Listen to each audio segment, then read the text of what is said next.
fire. From the largest cities to the smallest villages, people spoke of only one thing: the lost prince is getting married. But do you know who the bride is? They said that she was once rejected by her own village. Is it true? Within days, the palace became a place of endless activity. Royal tailors worked day and night, stitching garments with the finest fabrics. Goldsmiths crafted sparkling jewelry worthy of a future queen. Cooks prepared dishes from every corner of the kingdom, while musicians rehearsed songs that would be played on the happiest day the kingdom had seen in decades. Invitations were delivered to kings, queens, chiefs, and respected elders from neighboring lands.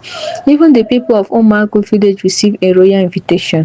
When the messenger read the king's words aloud in the village square, silence fell over the crowd. The king requests the presence of every resident of Umagu to witness the marriage of Crown Prince Chinedu and Lady Ada. The villagers looked at one another in disbelief. The same Ada they had once chased from the marketplace. Now she was inviting them to the palace. Some smiled with joy, others lowered their heads in shame, remembering how they had treated her. A week later, the palace was decorated more beautifully than ever before. Colorful flowers lined the royal courtyard. Silken banners fluttered in the breeze. Hundreds of guests filled the palace grounds, dressed in magnificent clothing. When the royal trumpet sounded, everyone rose to their feet. The great palace door slowly opened. Crown Prince Chinedu entered first, dressed in elegant white and royal blue robes, embroidered with golden threads. A ceremonial sword hung at his side, and a golden crown rested lightly upon his head. The guests applauded as he walked confidently towards the front of the royal courtyard. Moments later, the music changed. Every eye turned towards the entrance. Ada appeared. She wore a breathtaking ivory gown decorated with delicate golden embroidery. A graceful veil rested over her hair, and around her neck sparkled a necklace gifted to her by the king, a symbol that she was already considered part of the royal family. For a few seconds, the entire courtyard stood in complete silence. Many of the guests had heard stories about Ada.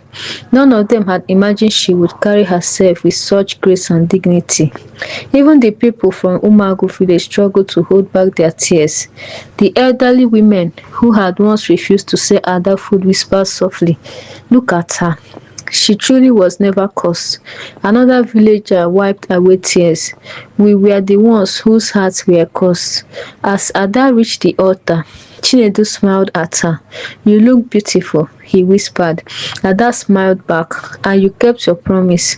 "What promise?" "You said I'll never face life alone again."